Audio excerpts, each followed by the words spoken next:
Siyabonga Nkosi ekseni ukufunda izwi lakho, ukufunda iqiniso. Izwi lakho liyiqiniso. Alikho iphutha kulona. Kungenzeka kube khona iphutha kumuntu oshumayelayo. Kungenzeka kube khona iphutha kubantu abazwayo. Kodwa lona iphutha. Yozidlula ngisho izulu kudlula umhlaba. Abazwi akho amile engunaphakade. Jiksela ingqondo zethu kulo izwi lakho ntambama nenhliziyo zethu kulo izwi lakho. Make us to love your word and to desire to understand izwi lakho and to apply izwi lakho in our lives. Let Jesus Christ the Lord and the King be exalted tonight. Egameni lenkosi yethu Jesu we pray, amen. We RCM umzalwane wethu especially umzalwane wesilisa ezoshadelwa siyasimenzele into ebizwa ngokuthi la supper, and kula supper insizwa suke ihlangene zonke zizoshaya goodbye kulo mzalwane osuke ezoshada noma ezoshadelwa. Unombuzo esijwayele ukumbuza wona jokingly, but it's a serious question. And lo mbuzo loyo ube ukuthi angathini uJesu uma engavena nabuye nje namhlanje ntambama engakashadi. And abantu abaningi including even me siyasithi hayi no uJesu akame noma kudlule kusasa. Bese emva kwaloko kayisengabuye. It's a serious question. Noma suke sisho ngokudlala, but it's very serious. Bese sengazi ukuthi ngabe abazalwane kuphela abashadayo abana nale attitude noma abacabanga ngale ndlela. But iqiniso ukuthi abazalwane abaningi even kulesikhathi abakulangazelele ukubuya kaJesu. Banezinto ezinkulu empilweni. Banezifiso ezinkulu. Abanye basafuna ukwakha imizi, abanye basafuna ukushada, abanye basafuna ukuqeda ama degrees, abanye basafuna ukuphesiwa ama masters nama honors. But abazalwane they are distracted basikasebenzisa leyo gama leyo. Baphazabisekile. Lena abazalwana kuyona inkinga encane ebhekene nebandla. It's a serious problem. Inkinga yabazalwana abangamlangazelele uJesu Kristu. It's a serious problem. That's why namhlanje ngizokhuluma ngayo in a serious way. Namhlanje ngizokhuluma ngethemba labazalwane. Ithemba lethu lisekubuyeni kaJesu Kristu. Leli ithemba lethu njengabazalwane. And ungamlindeli bazalwane uJesu nongakulindeli ukubuya kaJesu. Kwakho abazalwane even kulesikhathi abangenathemba. Nothi kuphela abangenathemba, abangena direction ye life. Amen. Go 2021, if I'm not mistaken, kune TV, it's an online TV, ebizwa ngokuthi Power Hour. Iyahlasela isifundiso sokubuya kaJesu. Kwavela abantu khona babethi uJesu sewabuya. Kasabuya uJesu. And ngenxa yobuciko bokukhuluma kwabo nendlela ezikhethekile zokuyibeka inkulumo yabo, balahlekisa baphinde badukisa abazalwane abaningi. Babe ngakatheki nje isifundiso sokubuya kwenkosi, babe attacka our last hope, because ukubuya kaJesu is our hope. Babe attack ithemba lethu, the only hope that we have. They were attacking Christianity kuma foundations ayo. They were uprooting who we are. Babe sikhipha njengabazalwane besikhiphe empandeni. And ngilesikhathi solwazi nesikhathi sabantu abathanda iwisdom nokuhlakanipha kwabantu, abazalwane abaningi babalandela belandela ubuciko babo bokukhuluma. And abaningi babo kuyimanje baphila ezonweni nasemanyaleni, because baphucwe the only hope. Ukubuya kaJesu is the only hope. Iyona kuphela into esibambile njengebandla, iyona kuphela into ebamba abazalwane. Iyona enza ukuthi Christianity yenze sense kulesikhathi. Abantu abengenayo ithemba lokubuya kaJesu bayithathile iChristianity bashumayela iprosperity gospel, and it didn't work. Prosperity gospel basebenzelile laba abaphezulu okuya ama pastors nani yangabasebenzela abazalwane ababempofu basampofu namhlanje. It didn't work. Uma sifika ebandleni si-attacka ukubuya kwenkosi uJesu, si-attacka ithemba lokugcina labazalwane. Ingakho namhlanje ngizokhuluma ngoJesu, ithemba lethu. And sobheka izinto ezimbili bazalwane, sizobheka incazelo yalethemba, siphinde sibheke umphumela walethemba. 1, incazelo yalethemba, verse number 13. I know last time sibhekile verse 14, but we are just going back. Verse 13 sibheke ithemba elibusisiweyo nokuvela kwenkazimulo kaNkulunkulu omkhulu nomsindisi wethu uJesu Kristu. Apostle Paul usebenzisa lela gama elithi ithemba. Ifisa ukusho bazalwane njengamagama amaningi nje eBhayibhelini awajwayele ukuhambisana nendlela amagama asetshenziswa ngayo in normal life.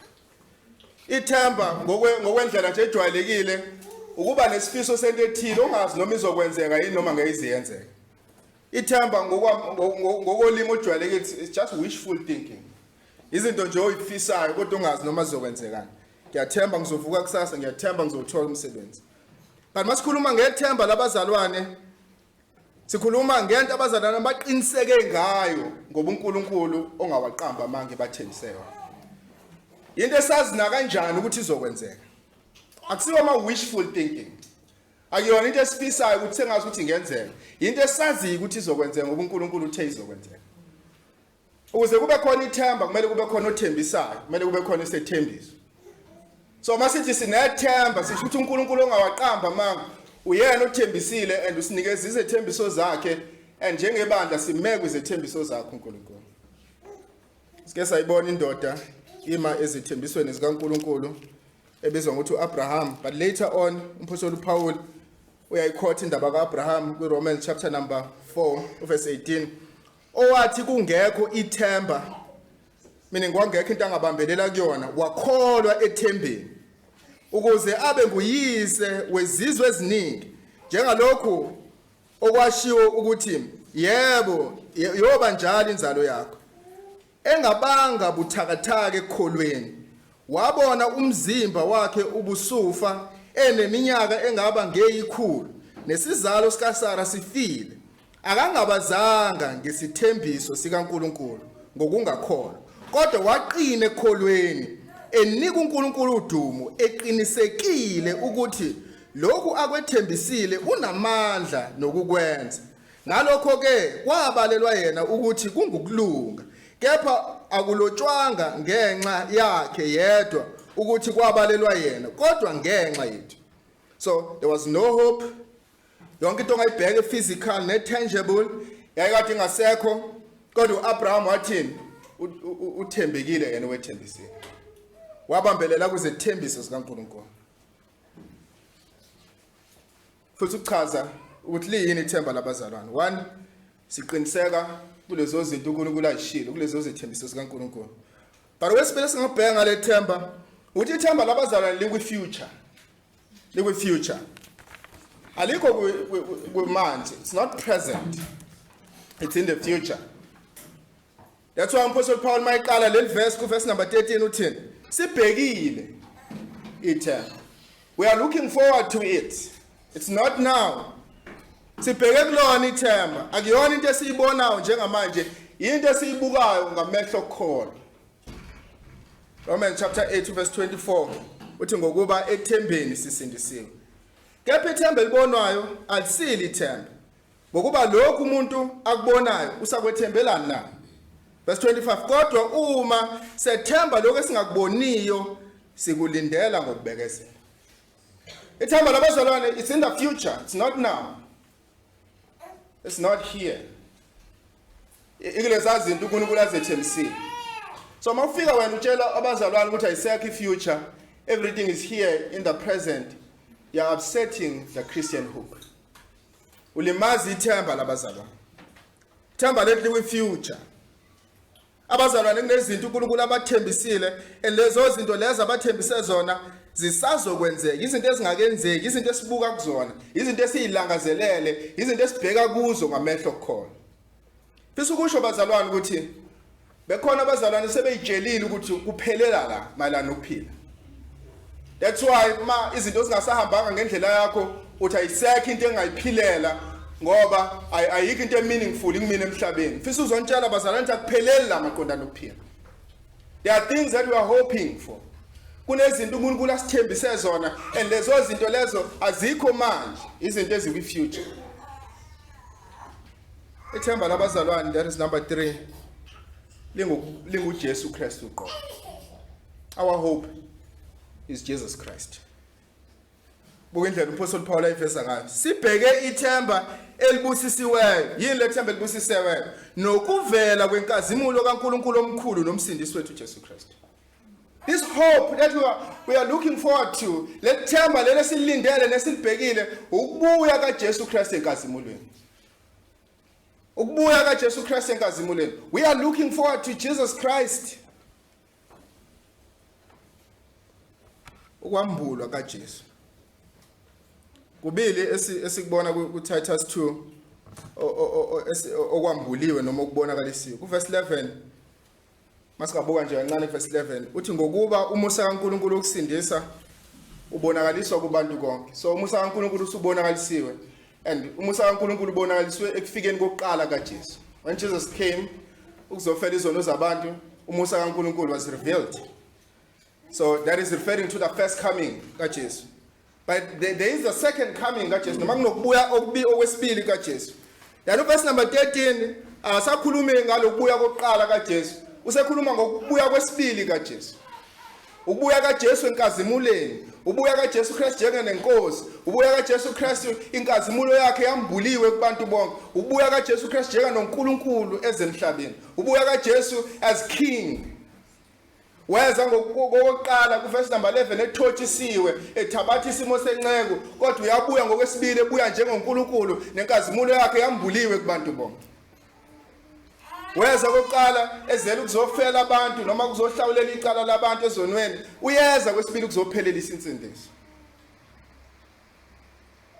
Okubili lokubuya kukaJesu kumayelana nensindiso, kumayelana nokusindiswa kwabantu. Even ukuza kokuqala kumayelana nensindiso nokuza kwesibili kumayelana nensindiso. But you need to be careful. So much as ubuya kaJesu Kristu kokubili kungensindiso, but kuyakhount ukuthi unabo nobudlelwano naye. Kuyakhount ukuthi mayebuye ubunabo nobudlelwano. Uthi uverse number 18 no 17 kaJohn chapter number 3. uNkulunkulu ayithumelanga indodana ezweni kuba yahlulele izwi. The initial mission kaJesu Kristu akusiki ukuzokwahlulela. But kuverse number 18 uthi okholwayo kahlulela. Kodwa ongakholwa indodana usahlulelwe lokho engakholwanga egameni lendodana kaNkulunkulu ezelwe yona. So much as uJesu Kristu ezele ukuzosindisa abantu, but kuyakhount ukuthi ubuphi ubudlelwano azofika unabo naye uJesu Kristu. He can change. He can be your judge if ungabuyisananga naye uJesu. Hebrews chapter 9 verse 27 and 28 uthi futhi njengalokhu kumeselwe abantu kuba bafe kanye emva kwalokho kwahlulela. Verse 28 kunjalo noKhristu esenikelwe kanye ukubathwala izono zabaningi uyakubonakala ngokwesibili ngaphandle kwesono kulabo abamlindeleyo kube ngokusindiswa. He came for the first time, he will still come for the second time. Njenganabazalwane sikulindele ukubuya kaJesu. Ubuya kaJesu Kristu kuyithemba lethu njengabazalwane. Kuyithemba lethu njengabazalwane. Ongakulindele bazalwane ukubuya kaJesu akanalo ithemba. Because ubuya kaJesu Kristu kuyithemba lethu. It's not a joke. Ukuthi njengabazalwane ngempela deep down sifisa sengathi uJesu angapostpone. It's not a joke.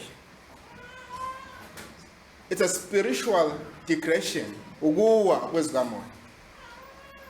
Ukuphila impilo engenalo ithemba. Ukuphila impilo engenayo direction, ukuphila impilo engenayo focus. Njengabazalwane we must restore lethemba lethu lokuthi uJesu Kristu uyabuya.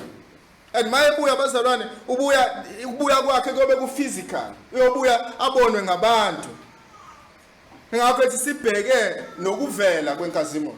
So uJesu Kristu uyobuya azibonakalise. To be physical appearing. Uyobuya abonwe ngabantu.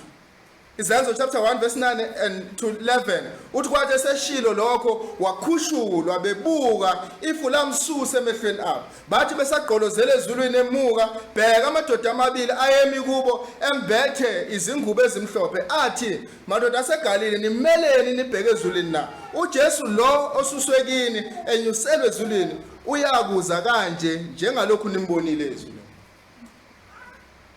It's a physical coming. Ukubuya kaJesu Kristu esibonakalise kubantu bakhe. Lamadoda ahlasela ku power hour, ahlasela ithemba labazalwane. Bakho abazalwane abangenathemba. Bakho abazalwane abaphila ezonweni. Abangena direction. But thina njengebandla likaNkulunkulu we have this hope. Sinale themba leli. Nazi ke bazalwane izinto esithembile. Once sithemba ukumbona uJesu ubuso nobuso.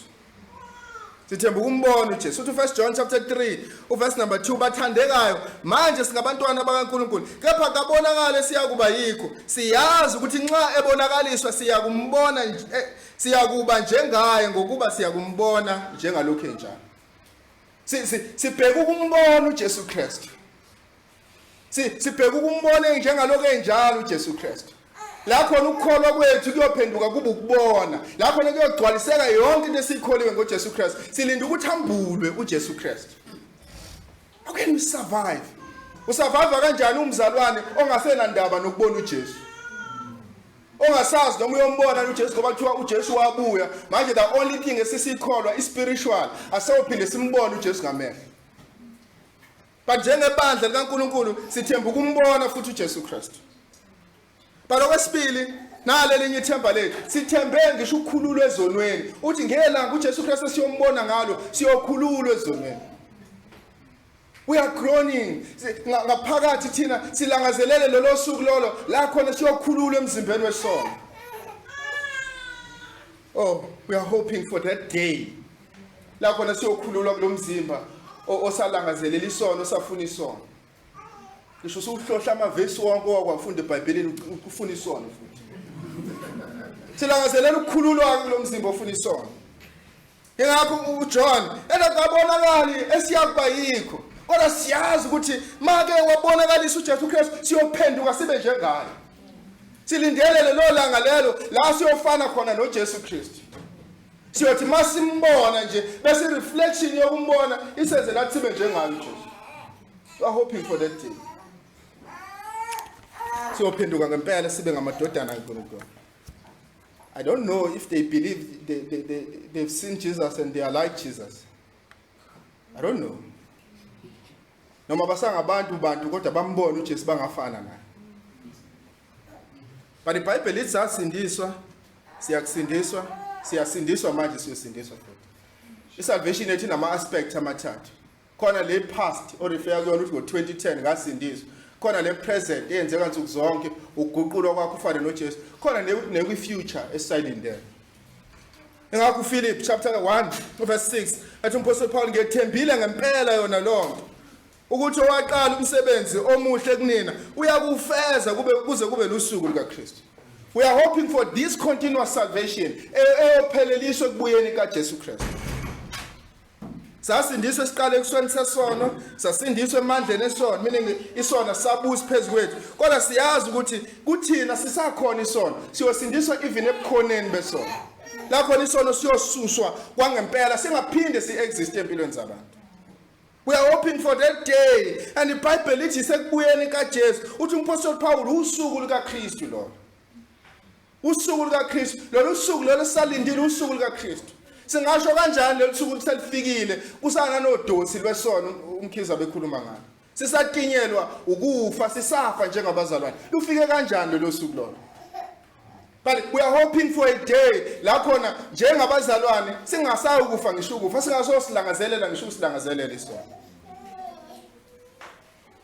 But this day again loba yilanga la khona ngisho indalo yonke iyobuyisela esimeni sayo. Isono sa affecta ngisho indalo. Ngisho indalo ibuka kulona lelo suku lona. Oh, bazalwane, there is chaos in this world. Lelizwe libi ngcono. Mabethe abazalwane lelizwe liba ngcono libi ngcono. ngisho omkhulu abadala bathi akusenjenge ngezikhathi zethu nathi nje esingabedala kakhulu sesiyakwazi ukuthi ayingeke kodwa angijengi ngoba angijenga lesasikhathi. There's something happening in this world. Alibi ngcono liba worse. Nezinto ebengavumelekile seyivumelekile manje ngokomthetho. Nezinto ebengenzeki seziyenzeka manje. Kuba siyayibuza ngisho abantwana bethu ukuthi ngabe uyokhula ezweni njani.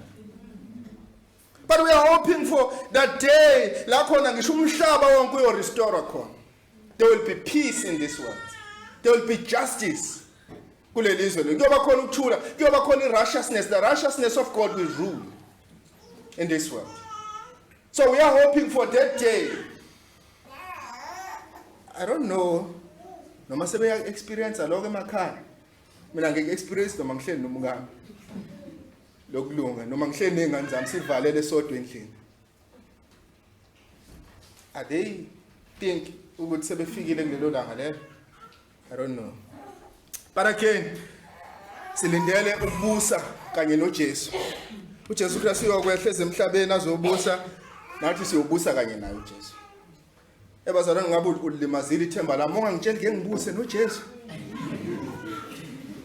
Nanoma ikuphi nje ukubekezela enginako njengamanje kushizilene engikushizilana. Ngilindele into eyodwa, ngiyobusa kanye noJesu. Mawungafika ungitshela ukuthi akabuyi uJesu, akasuba inkosi uJesu abusa umhlaba, nawe ubuse kanye noJesu Kristu ulimazile ithemba lami. Ulimazile ithemba lami. The only hope that I have is that hope. Yasambulo 20 la khona uJesu Kristu will descend esekhona emhlabeni azobusa for 1000 years nabazalwane babuse kanye noJesu. Silindele lelo themba lelo. Let me ask you a question. Are you discouraged? Are you discouraged ngempilo, ngezinto ezenzeka eras, noma ngama academics, noma ngezinto ezenzeka emsebenzini? Let me tell you why you are discouraged. Yingoba ithemba lakho la ngempela lambuliwe. God is exposing your hope. And ithemba lakho litholakala lifeyile. Uthembele efundweni uNkulunkulu wayi-challenge lonto. Wathembele emalini wayi-challenge imali. Wathembela kwi-family wayi-challenge ifamily. uNkulunkulu is showing us that we have no hope. Asinalo ithemba kumele ngabe sibanalo njengabazalwane. Sethembela kwizinto ezesikhashana, sethembela kwizinto ezibhubhayo. Sihamba ngokubona hayi ngokukholwa. But I'm here to say you can't be encouraged if ungabuyela kwithemba labazalwane. Ungabusahamba ngokubona uhambe ngokukholwa. Ungabusathembela kwizinto ezesikhashana, uthembele kwizinto ezingabhubhi zengunaphakade. Ungabusathembela kokwalesikhathi, uthembele kwisikhathi esizayo. Kolose 1:5 uthi ngenxa yethemba enibekelwe lona ezulwini, sinethemba esibekelele nezulwini enezwa ngalo ngaphambili ngezwi leqiniso levangeli. I hope bazalwane wonke umuntu la ngelanga asindiswa ngalo ngoba washunyezwa lelithemba. I hope awusindiswanga ngoba washunyezwa prosperity gospel. I hope awusindiswanga ngoba washunyezwa ukuphila efeni noma ukuthola umsebenzi. I hope sonke njengoba sila ngelanga esasindiswa ngalo kwamenyezwa lelithemba. Ngoba uma kwamenyezwa lelithemba sibheke kulona. Asingabe sajika ke makwamenyezwa lelithemba. Mangabe imessage esayizwa sakholwa iyona seze kholweni ngayo kwaba ile message, then we are looking forward to it. That's why 1 Peter chapter 1:13 uthi ngalokho zibopheni izigalo zengqondo yenu nizithibe nethembe ngokupheleleyo umusa enza kwabuyelwa ekwambulweni kaJesu. Nangu umusa esithembile, ilo musa lomkhulukazi esizowamukelwa ekubuyeni kaJesu. I know bazalwane. I know ngoba ngazi ngami. Uthi yoba silana nje vele kune drama enkulu eyenzeka empilweni yakho. Kunezinto osuzame ngayo yonke indlela ukuzishintsha. Uyalwa, siyalwa njengabazalwane, nezinye siyasaba ngisho ukuzishare nabanye abazalwane. Ngoba masibonana kanje esontweni ngazi ukuthi kuhamba kahle yonke into. But I'm here to say, ungabusakiyeka ngisho ukulwa ke manje ngoba sibhekele inye ithembe lokwambula ekubuyeni kaJesu. Fight, go on. Go on, mawufight ukuze ifamily yakho ibe right, kube nokuthula, ni-sanctify, fight. Mawufight ukuze ulwe nesono, unqobe isono, uqhubeke ukulwa ungabusayeka. Mawufight ukuze uhlale kahle emsebenzini ukwazi ukubezelela ngisho umqanshi onzima kuwena, yilwa ngempela ungabusaqhubeka. Mawufight nama academics yilwa ngempela ungabusaqhubeka. We have a hope. sinethemba njengabazalwane. But yini umphumela waleli themba?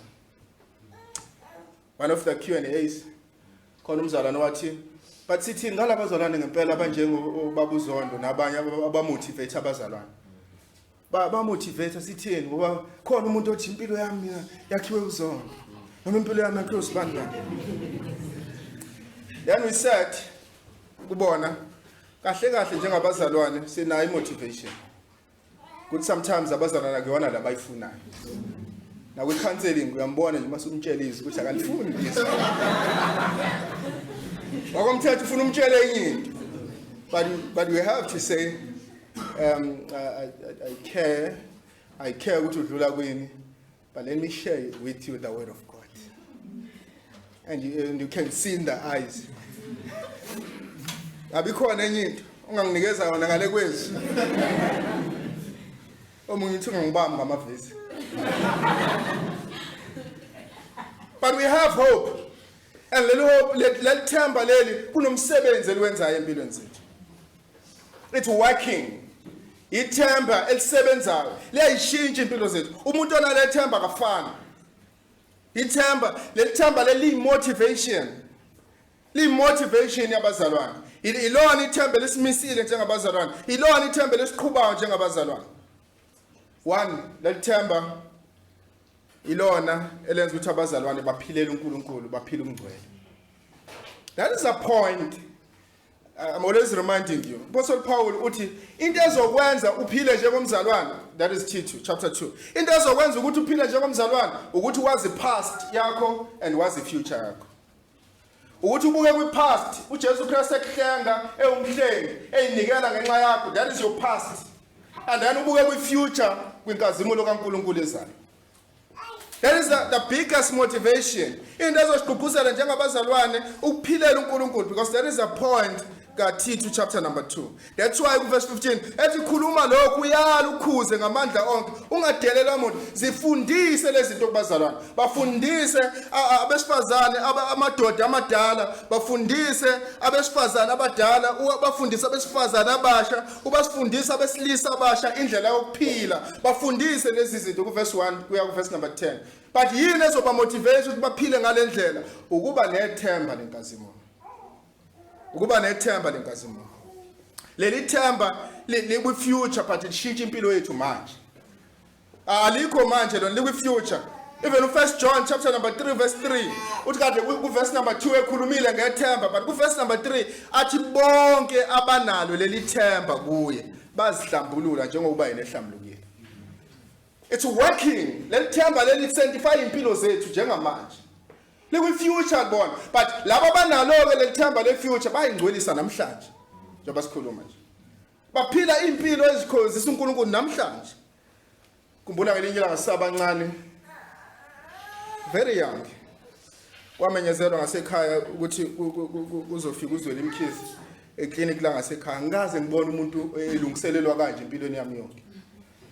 Wonke uhlobo lokudla, yonke imidanso kwakumele ukuthi ahlangatshezwe ngawo ngaphandle, yonke security. Angaze ngibona umuntu elungiselelwe kwaphela inyanga ngimenyezelwa nje ukuthi wonke umuntu ongakwazi ukuzovolunteer eclinic kuzuzwe lemkhizi.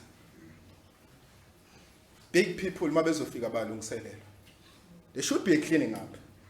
How much more bazalwane ukulungiselela ukubuya kaJesu? How much more uma sesazile ukuthi uJesu Kristu uyabuya? How much more ukuthi siphile impilo ezilungile ukuze mhla uJesu Kristu ebuye enkazimulweni asifice silungile? Iyona into esho uJohn, abanalo lelo themba lelo bazihlambulula, balungiselela inkosi ezayo, inkosi yokulunga, inkosi yokuthula, inkosi yenkazimulo, bayilungiselela lenkosi ezayo, bayihlambulula namhlanje. If yakho ngefuture izoshintsha indlela ophila ngayo namhlanje. That's why I'm concerned. If bazalwane lama discussions wonke go power hour, ama discussions are normal and angezuyishintsha ndawo impilo zabantu, I would be relaxing and say, okay, let's just discuss, because kusharewa imqondo yabazalwane ukuthi abazalwane bacabanga kanjani. But lama discussions affect our families, affect impilo zabazalwane, they affect our lives. Ashintshe impilo zethu namhlanje. Lelithemba lishintsha indlela obuka ngayo future. But number 2, lishintsha indlela odabuka ngayo uma kufiwe. Shintsha indlela edabuka ngayo makufika. Abazalwana abadabuki njengalabo abangenalo ithemba. Let's go to 1 Timothy.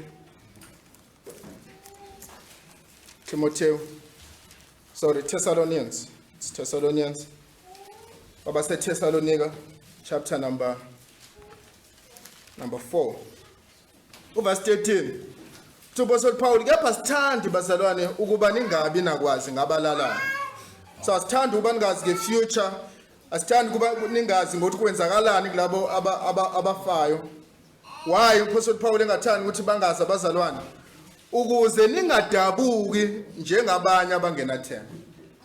So the reason why we are teaching about the future things, ukuthi asifuni ukuthi kuba khona abazalwane abalalayo noma abadlulayo emhlabeni nidabuke njengalabo abangenalo ithemba. But eliphi ithemba Apostle Paul afuna ukubanikeza lona labazalwane? Verse 14, ngokuba uma sikholwa ukuthi uJesu wafa wavuka, ngokunjalo ke uNkulunkulu uyakubaletha nabaleleyo kuJesu kanye nathi. One, Apostle Paul ufuna bazi ukuthi umuntu ofe kholwa ukuJesu. Two, ufuna bazi ukuthi sisazohlangana futhi uJesu usazobabuyisa labantu. So iyona into uJesu Christ afuna bayazi, ubafundisa lento ebizwa ukuthi resurrection. There is a resurrection. Kukhona uvuko, sisazohlangana futhi. Masihlukana nabazalwane sithi masihlabele sithi nisahlukene umzuzwana, ngoba siyazi ukuthi sisazobuye futhi sihlangane futhi. Akuphelile abanalo ke lelo themba lelo abadabuki njengabangenathemba, badabuka njengabanethemba. John 11 verse 23, uJesu wathi kuye, umne wenu uzavuka. So ilona ithemba esina njengabazalwane nabalele bakithi bazawuvuka. But okwesibili, lithemba eguleni. Lithemba eguleni. Uzalwane mayigula, there is hope. There is hope. Noma umzimba ulimala, ukhahlamezeka ukugula, but we have hope. uJobe, the greatest example yokugula eBhayibhelini uyena uJobe. Verse 19, chapter 19 verse 26. Nalapho sesishabalele isikhumba sami, ngiyakumbuka uNkulunkulu ngikhululekile enyameni. Nalapho sesishabalala isikhumba sami, ngiyazi ukuthi ngelinye ilanga ngimbuka uNkulunkulu ngikhululekile enyameni. So there is hope. There is hope. Udle mzimba lesakuyona, imizimba egulayo, imizimba esakhahlamezeka, imizimba eweak. But ngelinye ilanga kunemizimba uNkulunkulu azosinikeza yona engesenagula, engesanakhalamezeka. We have that hope. And masivakashele ibhedlela sobona abazalwane, there is a hope we share with them. Akulona ithemba, we know abazalwane ukuthi that's why even kwabampofu asiso batshela nizocela. That's why kwabagulayo asiso batshela nizophila. Because we know, we pray in faith, we trust the Lord ukuthi uzobaphilisa, but we know ukuthi uNkulunkulu wenza ngokuthanda kwakhe. Some people will have chronic disease, some will die because of ukugula, but we are telling them of the hope. Noma ungagula lo mzimba, but kunomunye umzimba uNkulunkulu azosinikeza wona. Ongesenagula, ongesenakhandle. Let us hope for that body. Let us hope for that body. I wish bazalwane ukhona umzalwane in sickness who would say, my body is decaying. Umzimba wami uyabola. Kodwa nginomzimba omusha. But they wish the healing. They wish more figure. We have hope. We have hope of another body. They say, no, I don't need that hope. I need my body now. Kithinga lo mzimba lo. Banjengabazalwane sinalo ithemba bazalwane. Sinalo ithemba. We are not discouraged. Leli themba leli ilona elikwazi ukumisa laba bakwi-ministry libenze babhekane nama-hardships ku-ministry. Let's open to 2 Corinthians. Abasekorinte besibili, chapter number 4. Sekorinte besibili, chapter number 4. Verse 16. Apostle Paul, ngakho asidikubala. Kodwa noma kubhubha umuntu wethu wangaphandle, meaning with ama ministry sufferings nama persecutions, noma umuntu wethu wangaphandle ngabhubha, owangaphakathi wenziwa musha imihla ngemihla. Noma lo wangaphandle ebhubha sihlaselwa kwenziwa yonke into, but owangaphakathi umuntu wenziwa musha imihla ngemihla, ngokuba usizi lwethu olululana olungolomzuzwana luyasisebenzela isilinganiso esikhulu kakhulu senkazimulo emiye ephakathi. Verse 18, thina esingabheki okubonwayo kodwa ongwabonwayo ngokuba okubonwayo kungokwesikhashana kepha ongabonwayo kungokwaphakathi. It's pushing us. Noma kukhona ama-sufferings, noma abazalwane bebhekene nama-suffering, lelithemba leli liyasiqinisa, lenza ukuthi we move on. With all the sufferings. Now wonke ama-persecutions akhona, now wonke ama-sufferings abazalwane, but lelithemba leli liyasimisa. Akho ngelinye ilanga uMpostoli Paul ku-1 Corinthians 15, ethi uma ngathi kungekho ukuvuka kwabafileyo, ngilwelane, ngifelane insuku zonke. Ngabhekanelani even nengonyama. Ngilwelani imihla ngemihla uma ngingenalo lethemba leli. Lethemba lesimisayo.